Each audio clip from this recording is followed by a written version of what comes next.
Welcome to Amplifying Recruitment. In this episode, I'm joined by Justin Hillier. Justin's whole business is based around feedback. Now, we all know that feedback from candidates and clients helps us to do a better job next time around. But Justin also shows us how we can link feedback to commercial impact. Justin, welcome to Amplifying Recruitment. Thanks, Jamie. Very happy to be here. For anyone that doesn't know you, you do like a really short... Where have they been? Where have they been? Could you do a short intro, like 30 seconds? Sure. So I've been in recruitment for, do I have to really admit it? A long time. A long time. So 01. Okay. I started, like everyone else in the industry, the old cliche, I fell into it. Got interviewed by a recruiter for a fake job, as they were back in the days. Every recruiter posted fake jobs. Don't know whether they still do, but they shouldn't. I think they do. I think they do. Some too. do. I think they do. I applied for this fake job, sat in front of the recruiter. He's like, "You're a DGS." I'm like, what the hell is a DGS? That sounds either mean, rude, or inappropriate. It was a damn good salesperson. It was just a generic salesperson that could almost step into any industry. He said, "Have you thought about recruitment?" I'm like, isn't that what we're doing here right now? That's literally what I said to him straight away. I still remember this interview. It was a guy called Dean Zanto at an agency in Australia called BTA Sales. And I thought, no, honestly, I don't know anything about it. He's gone, I actually think he'd be great at it. And obviously went from there and got into it. Been in the industry for 25 odd years now.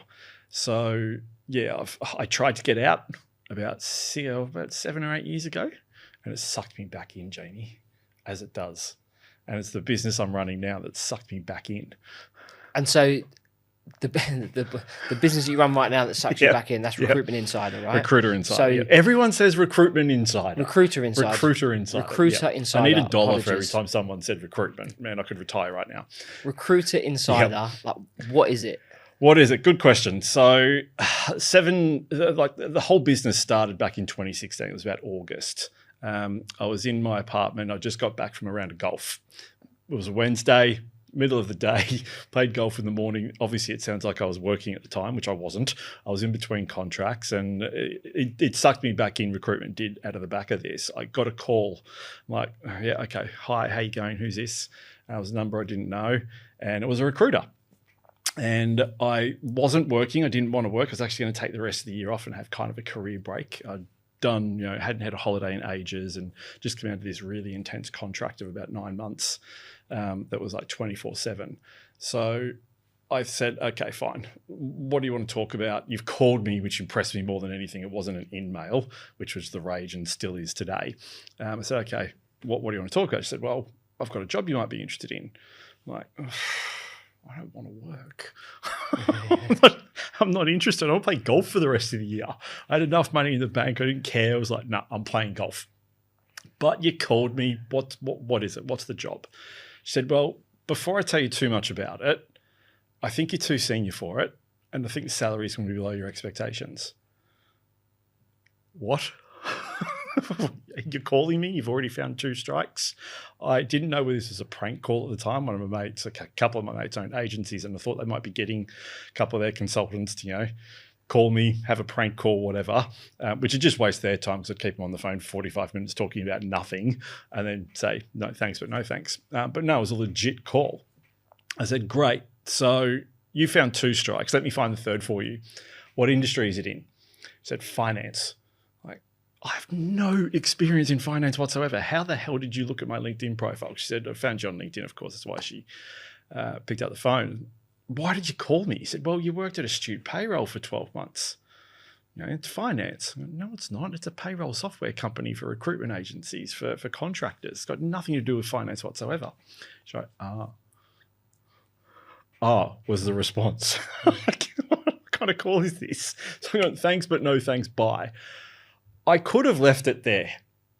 That's not me. I was so pissed off, was the right way to put it, that call was not only so bad, so poorly researched and so poorly approached that it was like, and I've always been a big advocate for candidate experience. The whole entire time. It was massive when I was as a recruiter in my early days. Candidate experience was it. It's all I cared about. Nothing. I didn't care about the client. They're going to find a candidate whether it's with you or with someone else or themselves. So the candidate, though, that's all I cared about. So that experience I had just bugged the living daylights out of me. It's kind of mid-afternoon, 2:00 or something. I'm just like, why? What? Later that night, I'm still going on about it. And I said to myself as I went to bed, this is not my problem, and went to sleep. Got up the next morning, standing in the shower, as I do, daydream. It's where all my ideas still to this day come, as you know, you tune out and swear. Yeah. Mine is the shower.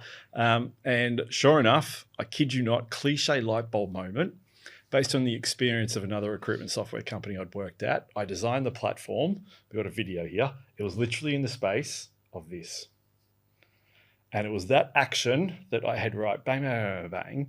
It was based on a company I'd worked out. They had a recruitment rainbow, which was basically all the modules of their platform. I've gone, right, all the steps of the recruitment process, bang, and designed the whole platform in my head in about 30 seconds. Got out of the shower, did a whole bunch of research. Does this exist today? And all I found was really crappy kind of feedback platforms. Like, oh, you could go SurveyMonkey. There was all that kind of stuff.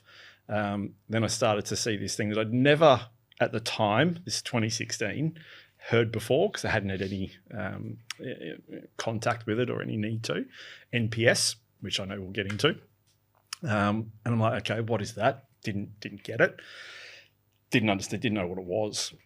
And thought, right, this doesn't exist. This might be an opportunity, but no, this is not my problem to solve. I'm out. I wanted out of it. It had been 16 odd years at that time. And I thought I'd done everything I could possibly do on this. No other product, no other service. I didn't want to get back into recruitment directly. I'd done everything I thought I wanted to. I wanted a change. I needed a change. I thought, right, this is my opportunity. I'm going to think about it for the next 3 or 4 months and then start 2017 looking for my next career move. Yeah, that didn't happen. I got a piece of paper and pen, started writing stuff down, designing what I thought up in my head in the shower, then called a couple of mates a few days later, it was the start of the next week, and said, right, how does this sound? Is there a product out there that does this? And they're like, no, that'd be really good though. What have you found a product that does that? Maybe. And that was it. It was born. And the product that does this is give recruiters feedback from their candidates. Is that right? Yeah. So when I designed it, was designed in a very different way than what NPS is. So, and that's all I found agencies. And just for anyone that doesn't know, NPS is Net Promoter Score, right? Which I've renamed, and we'll get to that. I've renamed NPS. I'm not obviously a massive fan of NPS. It's complete and utter rubbish. But yeah, what I looked at was this NPS version of feedback, but it doesn't actually relate anything to do with recruitment. So what I wanted to do was not only, and this is what I also found with agencies doing NPS, which was basically everyone I spoke to that was doing any kind of feedback. They're only asking people they placed, which is a complete manipulation. You engage with, not engage, you probably place 1% of people that you engage with, is the right way to put it. Maybe 2% if you're super lucky, if you're a one-man band or something. So that was just not the right way to do it. I wanted to measure the entirety of the hiring process. So from the beginning interview through to post-placement, and having a look at those expectations. So what I came up with, and I didn't have any of this at the time, I did research on all of this, was specific questions at different stages of the process, really specific to recruitment. So it would assess the candidate experience, the client experience, but also the consultant skills at the same time. And being able to look at that and understand, right, if the consultant's not meeting candidate client expectations, what impact does that have? So I actually then spent the next probably 15, 16 months talking to 3,500 candidates. What is it you want from consultants? Spoke to hiring managers, spoke to agency owners. What do you want to measure your consultants against from the client perspective? I didn't want their input on the candidate side. That should come from candidates. So yeah, did all that. We had a list of about just over 200 questions that we drilled down. We drilled it down the first time to 200. It was about 400 something. So it halved and halved and halved almost. We got to the set of 90 at the end. So there's 5 specific questions we ask at particular stages through the process and post-placement that lets us understand candidate expectations, client expectations, are they being met, and the skills of the consultant. So if if a candidate is going through this process, Yep. and I'll do the rainbow thing. Yep. like you Yep. did, It was a right? rainbow. Yep. Is that obviously there's some that are only going to get to the first segment and then Yes. they don't go any further, right? Correct. So, and those are the one, and I think it's really interesting there that we only get feedback from the people that we know are going to say nice things. Yeah. Right? I've got an analogy for that actually. And a lot of agencies still do it today. If you're only asking people that you place for feedback, it's like asking your husband or wife on your wedding night whether they love you or not. Yeah. You should know the answer, right? Yeah. If you don't, there's a problem. If you get the answer you're not expecting, you've just wasted a day and a whole lot of money. Yeah. It's kind of like a hiring process. Yeah, absolutely. So, and this is interesting, right? So you're seeking feedback from all the people that are unsuccessful, as well as the ones that are successful, right? Yep. So, in that first bit, then the consultant's calling 20 people. Yep. That don't. I'm running a search. I've got 20 people here that I'm going to call, and actually 18 of those aren't going to make it to the next stage because I disqualify them out. Yes. But I'm surveying them. No. And getting No, feedback. we're not. No. So we don't do it then. We do it after the consultant has interviewed the candidate. So they've qualified, they've screened them that they're right for the job, because those 98% that you're screening out because they're not appropriate aren't going to be able to provide any constructive feedback. Okay. So that's more so the consultant. Yes, there is a skill element there, but anyone who gets pure outright rejected obviously isn't going to be happy because they've applied for a reason. They think they're appropriate for the job. Now we know 90% of them aren't. Okay. So the first point that we start to survey people is after they had a proper registration call with the... Yeah, so the interview is basically also a qualification that the CV is going to go forward to the client. Right. So they're submitting the CV to the client. So they've had an appropriate conversation about the job, the detail, the salary, the culture of the company, making sure that the candidate understands the consultant understands the candidate's needs and what they're looking for, and explaining, in short, what's going to happen next. They're putting the CV forward, but what now? So they're kind of the 5 elements we measure at that first stage. Okay. And what is it you're asking at that stage? What is it you're looking for feedback on specifically? Yeah, so how the feedback mechanism works, it's simply 5 specific questions that they star rate. So it's a full star, half star. They score it essentially, 4.5 stars, 5 stars, etc. And we lay a score of 100 over that. What we're looking for and what we've seen in the data is that a consultant must be achieving a score of 90 minimum. Anything below 90 starts to impact fill rates, like quite significantly. We've got a lot more data on that in the last couple of months where we've been digging deeper into this as well. But platform average is actually 94. But what we're primarily looking for is, are you meeting candidates and clients' expectations? So at that stage, can you provide enough information about the job detail and salary? If you can't, there's something wrong with the job brief. So we've actually got mirroring questions on the client side that say, did they understand the business? Did they understand the job? Do they understand our market? So if you're getting one side of the fence wrong, invariably the other's going to line up that you're not getting that right as well. And there's going to be 2 reasons for that. You're not collecting a job brief appropriately, or you're not sharing the right information with the candidate. You're being lazy and not delivering that information as you should be, which is a problem in itself. What's the number one? If you to go back and look at all of the feedback, what's the number one thing that lets people down at that first stage? Like, when I say let really people simple. down, like recruiters. It's really simple. I actually play a game when we take consultants through the training, agencies coming on board. One of these first 5 questions is the worst performing question on the platform by far for 7 years. Let's play baseball. Pick which one. I think 5 to 10%, this is a made up number, but on gut feel of over the years of how this has worked, I think 5 or 10% of people have actually picked the right question. Most of the time they pick, the consultant doesn't describe the job or give the salary details. That's pretty much the one that's chosen most, or they don't understand what the candidate's looking for. It's not, it's explain interview process and timeframes. Really? Yep. It stuns me that, and it's been the same problem, the same question in every single agency that's come on board. They don't provide that information to the candidate, which tells me they're not collecting a job brief that's focused around the client's expectations. And by what I mean by that is, when's the start date? They're not actually cementing that this is a fully qualified job by going, right, when do you want someone to start? They're collecting the job brief, and then it's kind of out there in the ether. If we find someone great, they might start When? I don't think they're qualified. I don't actually think consultants even ask that question anymore. So would I be right in saying then that just this little snippet we've had here is that as a recruiter, if from now on in, on every time that I pitch a role to a candidate and they say they're potentially interested, I say that this is the start date, this is when the interviews are going to be, this is the second interviews, this is what the process looks like.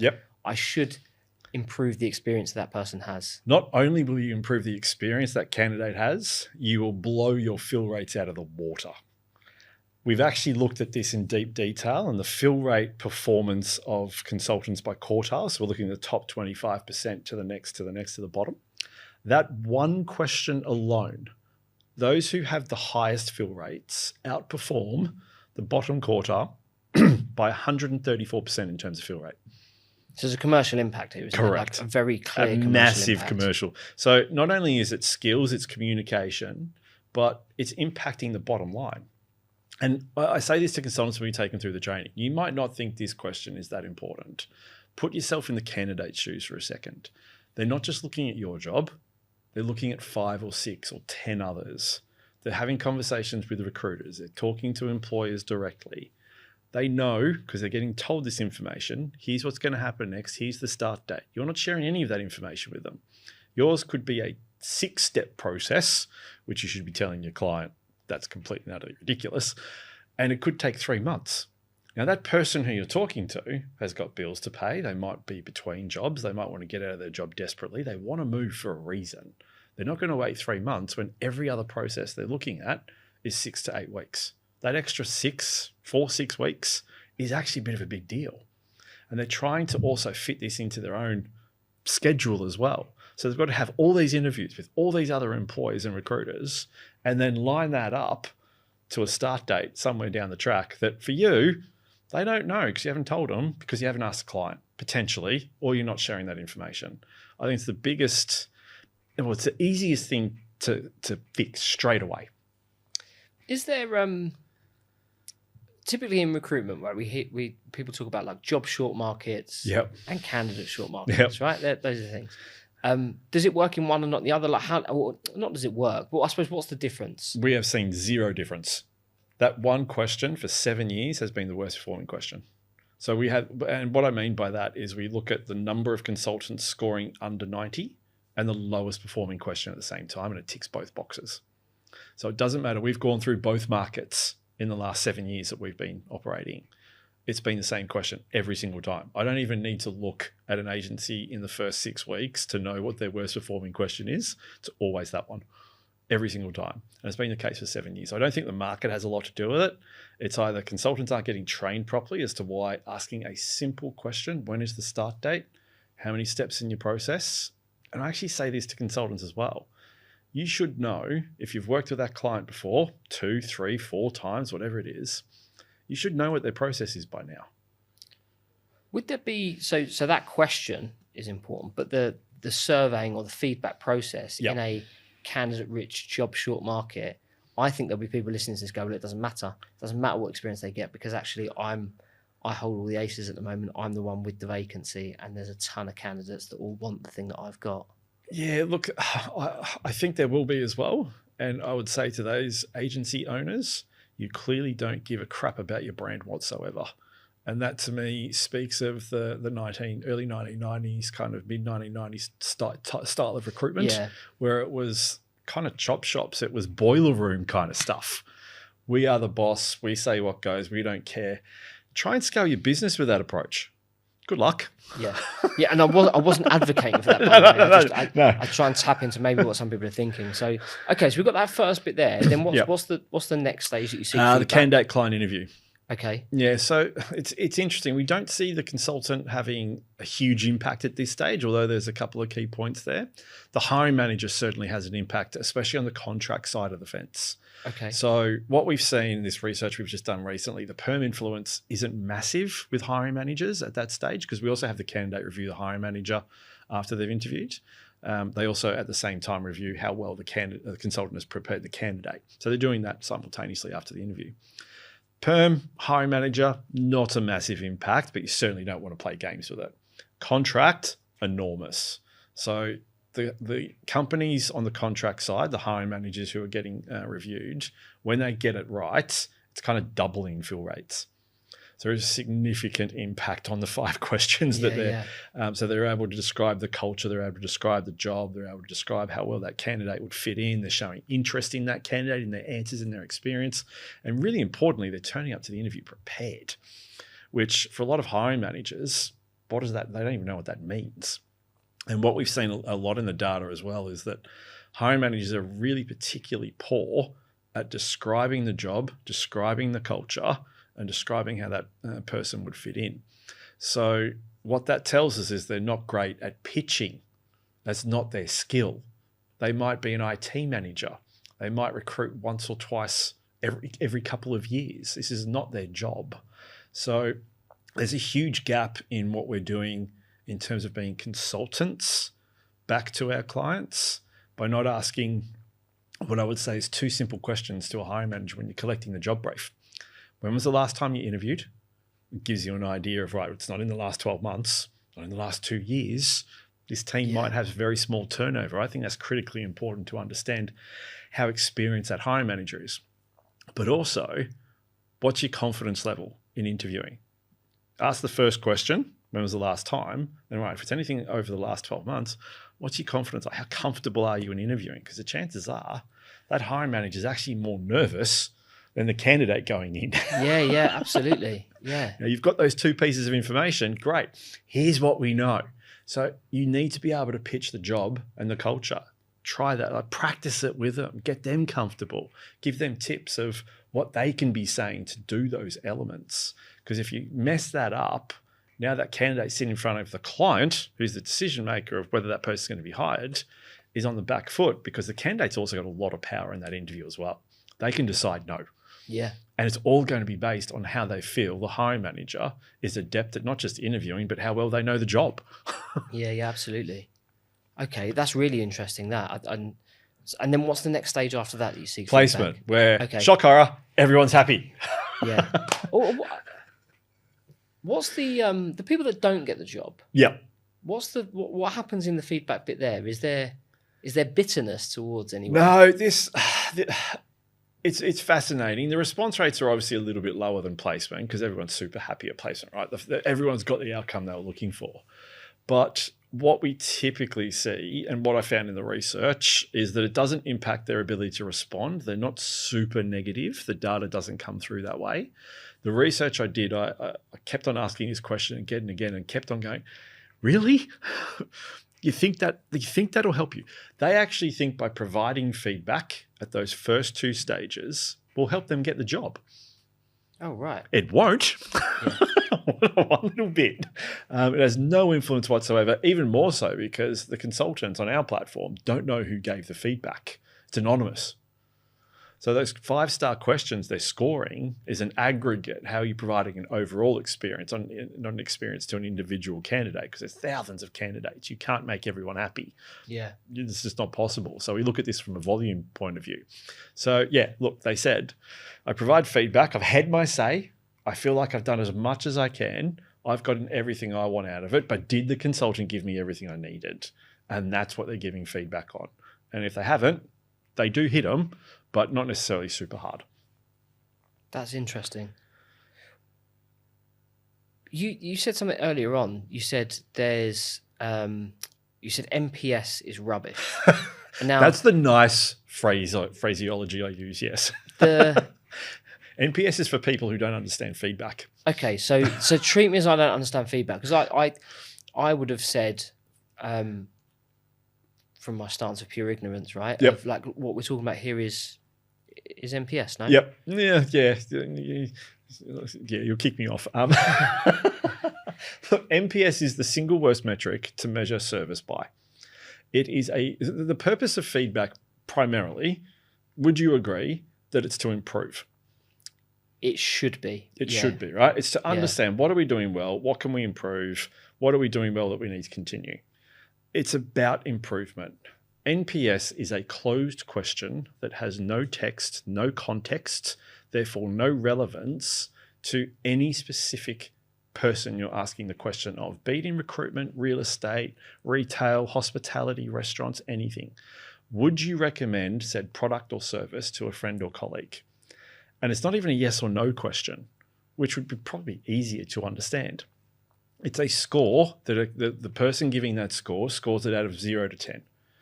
Then there's the weirdest mathematical equation put over the top of it to give you a score of minus 100 to plus 100. World class is considered 40. The fact that you can get a minus score, you're doing something pretty bad, but you don't know what. NPS doesn't tell you why. It's its biggest gap. It's its biggest flaw. It's a close, all they're doing is going 0 to 10. So I might get a score of 10. You might get a score of 7, but we'll never know why. Because that's the question. That's the end of it. Okay. So you go out to market and say, my NPS score is 40. So what? What does that mean? There's no further context to it. So when we came up with our questions, they had to be recruitment specific. The most hilarious thing about NPS, not that it's a closed question or it doesn't tell you why, which I think is massive, is that the question, would you recommend, let's say they score you a 10. You think, oh, great. That person would recommend us. But do they? Have they? Will they? You never know. That's its biggest fault. Whereas what we have done, recruitment-specific questions, you go, right, so the consultant's not actually explaining interview process and timeframes appropriately, or clients are saying they don't understand the business. Okay, great. And then they go through the rest of those questions. They'll leave a testimonial if appropriate. We then actually ask for a referral. Recommend this person to one of your friends. Put in their friend's contact details. We'll send them a note, a text message straight away going, hey, your friend has said this person at this agency can help you find a great job. Great. Do you want to share your details with them? Yes, I do. Fantastic. Done. An actual referral, not would you recommend, and we never know. Yeah. And we've got a referral at the height of delighted, right? When someone's super pleased with, and told you we do find a lot of referrals. The greatest referral conversion happens placement and post-placement stages when the greater outcome has occurred. So that doesn't surprise me one little bit. The earlier stages produce referrals don't have the same kind of conversion. So yeah, placement and post-placement tend to lend itself to greater conversion from those referrals coming through. But the earlier stages certainly do have volume and certainly do happen, not just at the same conversion rate. Who are the agencies that get the biggest benefit out of your platform?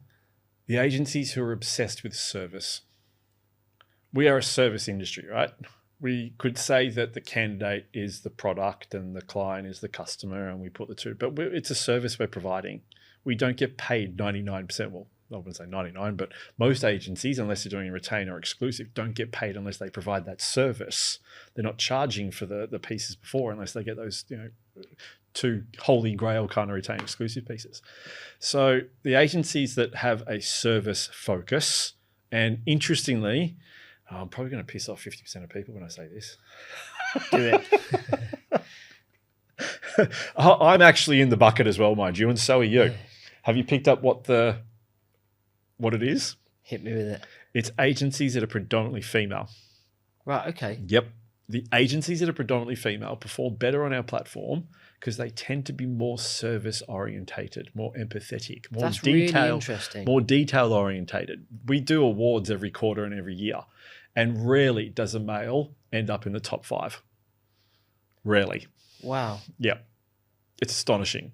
Females are better at service, at empathy, at providing detail, at following a process, all the things that we're measuring than what guys are. And as a male, I can tell you, yep, I'm not a fan of detail. Empathetic, yeah, at times, but not as much as a female. I don't know, it's just intrinsically built into us all, perhaps, but that's the way the data shows, which I think is fascinating. But yeah, so it's the agencies that are focused primarily on service, not KPI driven. What's interesting is, yes, those agencies are service driven, but they're actually service KPI driven. So they want to provide the best experience possible. Our platform actually gives them a way to measure that. So a lot of our clients actually have KPIs in place to hit certain scores. In promotion pathways, you do not get promoted unless you reach particular scores and particular response rates with a particular number of reviews to validate it. So it's the agencies that are KPI sales driven. The research we've just done on fill rates, etc., showed that there is a break point for having heaps of jobs on, for doing tons of interviews. It doesn't improve the fill rate whatsoever. It's the old cliche, quality versus quantity. I actually had an agency owner turn around to me the other week and say, oh, the way that we increase fill rates is get more jobs on. Genius at math, that guy. I'm not going to name him. But I think that's like, if you ask that question, how do you increase fill rates? Yeah. I think most people would say, like, put better candidates forward to the jobs. Which, and I kid you not, I've asked 12 people this because this is focus we're looking at, the skills alignment to fill rates at the moment. We've just done this research. Someone actually said that to me. Consultants need to put better candidates forward to clients. I'm like, so wait, you're literally telling me that you're not putting the best candidates you have forward right now to your clients? You're holding them back, are you? Yeah. It's like, well, when you put it like that, no. So Yeah. putting better candidates forward is actually not the answer, because you've got the candidates you've got. It is what it is. Unless you're going to go on a whole super search sourcing strategy and find the very best of the best in every single vertical, which you should have market mapped by now anyway, then you're putting the best available people forward that are there in the market right now. So that's what you've got. You don't have 100% control over that. And what's more astonishing, all these people I've asked recently, how do you improve fill rates? Every single answer that's come back are things they can't actually control. So the time to hire, our clients, change the process left, right, and center. Well, you haven't got any control over that. Putting the better candidates forward. So what's the answer? If I ask you the question of, like, how do we increase fill ratios? Yep. Fill rates. What is the answer? The data shows us, and this is my personal opinion, this is pure data. It actually literally shows us the skills of the consultant, which, to be honest, this shouldn't be rocket science, right?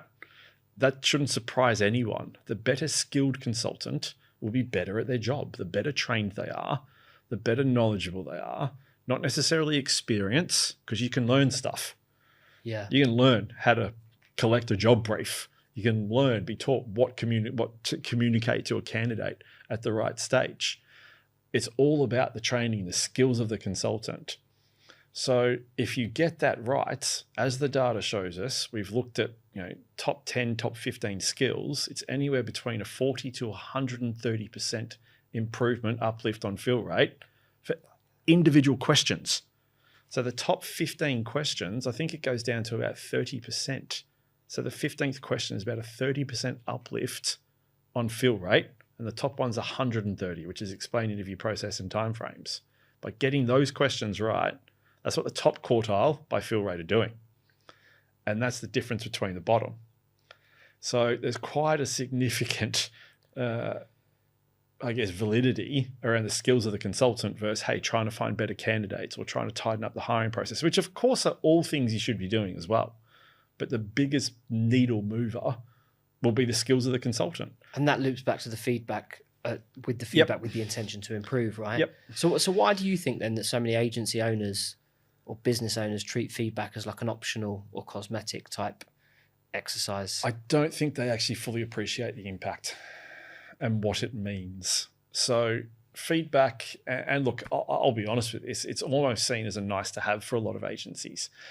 A lot of agencies will go, we know our candidates and clients like us. Do you?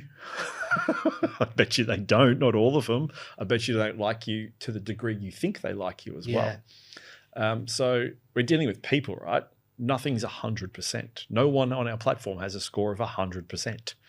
It always changes. The very best consultants one year are not the very best consultants the next year, or from quarter to quarter, it constantly changes. So feedback is often seen as a tick box exercise because it's, we know we need to collect feedback. It's important. Everyone does it. We should do it. It'd be nice to do. But it's not a priority. I hear this often. It's not a priority for us right now. I actually had an agency owner a couple of days ago say, this isn't a focus for us right now. My email said, skills link to fill rates. If you want to improve your fill rates, improve the skills of your consultants, this is what we measure and show you how to do it. That's not a focus for us right now. So there's a lot of competing priorities that every business has. Yep. But if the retention of your staff, being more productive and increasing your bottom line is what you want to be about, which should be most agencies, to be fair, even though I'm incredibly biased, but it's kind of common sense stuff. You should be improving the skills of your consultants. I don't think, and you'll like this, I don't think consultants get enough training. They're nowhere near Agreed. it. Yeah. No, I do. No, I do. And obviously, I'm biased there, but yeah, I completely agree. Yep, nowhere near enough training. So I'm back, 20, 25 odd years ago.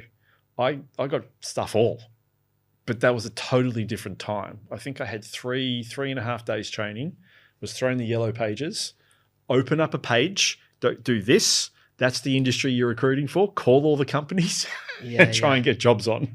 That was it. So I got training on the system. I got training on our initial pitch, how to collect a job brief, and that was it. That was all in 3 days. And then on the 4th day, bang, hit the phone. It was 3 days more than what I got.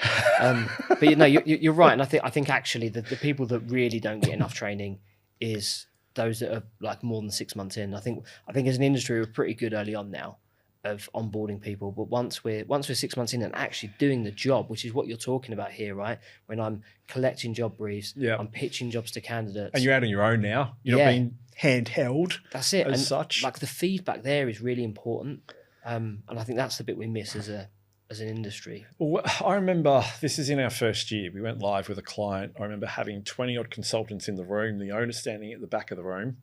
And I was doing the onboarding training, how the platform worked. And back then the platform did next to nothing compared to what it does today. So it took probably 30 minutes. But the owner, who I knew very well, turned around and said, if anyone kicks off and, starts to argue about, you have my permission, he stupidly said this to me, you have my permission to go back at them as hard as you want. I'm like, you don't want me to do that. You know me. You don't want me to do that. I will do it. And I wasn't going to do it because it didn't feel right. And it happened. I literally had a consultant turn around who at the time I think had like 10, 12 years experience. And she's put her hand up and gone, Justin, this is great, but I don't need it. Everyone else in the room can have it turned on, but can you turn it off for me? I don't need this help. The owner's at the back and I've just gone, may I? No, I'm not going to. You. And he's just turned around, and I won't say the consultant's name. She's still on the platform. She's at another agency. She's on the platform still. Turned around and said, hey, whatever your name is, if you're so good, what have you got to worry about? She sat back down, went quiet. Now, what's hilarious, and the reason I tell that story, this was in, I think, April. January, following year, comes around. She calls me and says, hey, Justin, it's so-and-so from this agency. I need your help with something. I've got my annual performance review coming up next week. I'm looking at my dashboard. I found a few areas that have been identified to improve. Can you see anything else? I want to know if you see anything else, because obviously you know this data, backwards. Is there anything else you can see? I'm like, 10, 12 years. Doesn't matter how long you've been there. And I say this to everyone as well. You're always going to not be perfect. That's not what we're trying to measure. We're trying to measure where you fall down and have gaps here and there because of a loss of focus, a loss of attention, candidate expectations changing, you not being 100% on whatever it is. There's going to be little gaps. Not everyone can keep such high standards all the time. This is just your way to stay on top of that. I think it's like it's you can almost treat it as I would look at this as, it's not a finger pointing exercise. No, it's shining a light on where we could maybe do, where we can move the dial, right? Yeah. So we measure the basics, right? If you looked at our questions, they're all the basics. And I do a lot of coaching with sport. And I've got a philosophy in sport, and it's pretty simple. Whatever team does the basics the longest typically wins the game. If you just do the basics really, really, really well, consistently and as often as possible, to the highest standard you can, you typically come out pretty well at the end of the season. Same thing with business. Doesn't matter what focus it is. If you do your basics continuously well, the 1%ers, you're going to do pretty well. Yeah. because you don't have to be flashy, flary, Allen Iverson, Michael Jordan, my era of basketball, these, LeBron James and whoever else playing these days. You don't have to be in the spotlight. You just have to do the basics really well. That's what it's all about.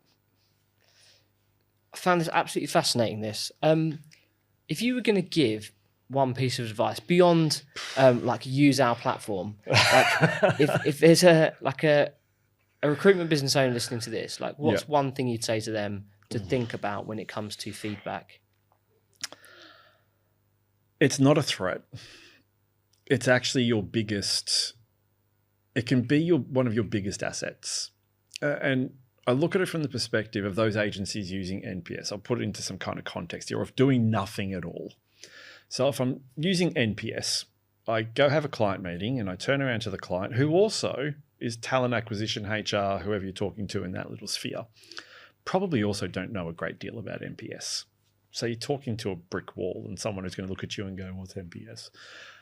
My NPS score or our agency NPS score is 50. Great.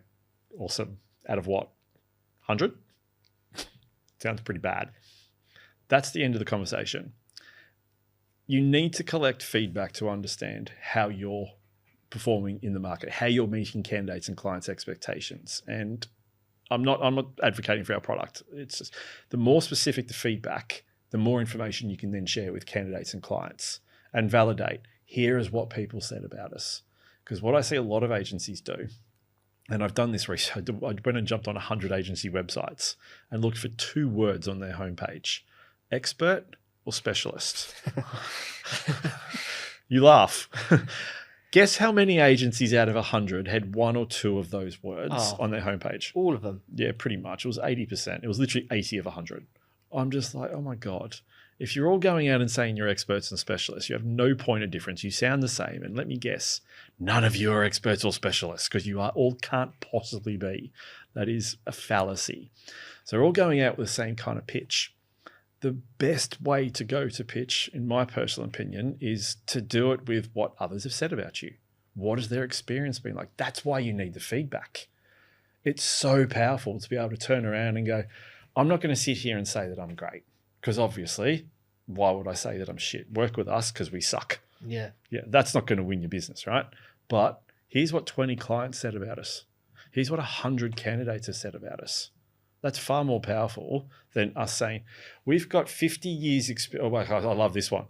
We have 400 years experience in recruitment. With combined experience, yeah. No, you don't. Tell a 10-year-old or an 8-year-old that you have 400 years experience in recruitment. They will look at you and go, wow, you're really old. Yeah. If it doesn't work in an 8-year-old's head, it's not going to work in the business person's head across from the table from you. So the feedback allows you to sit there and have a totally different proposition in terms of pitch. And I ask this one question of every agency I talk to for the first time. And not one, actually one has answered this the way that I was hoping someone would. What is your point of difference? Everyone says, oh, we are niche, we recruit only this, we've got 7 million years of experience in Java developers.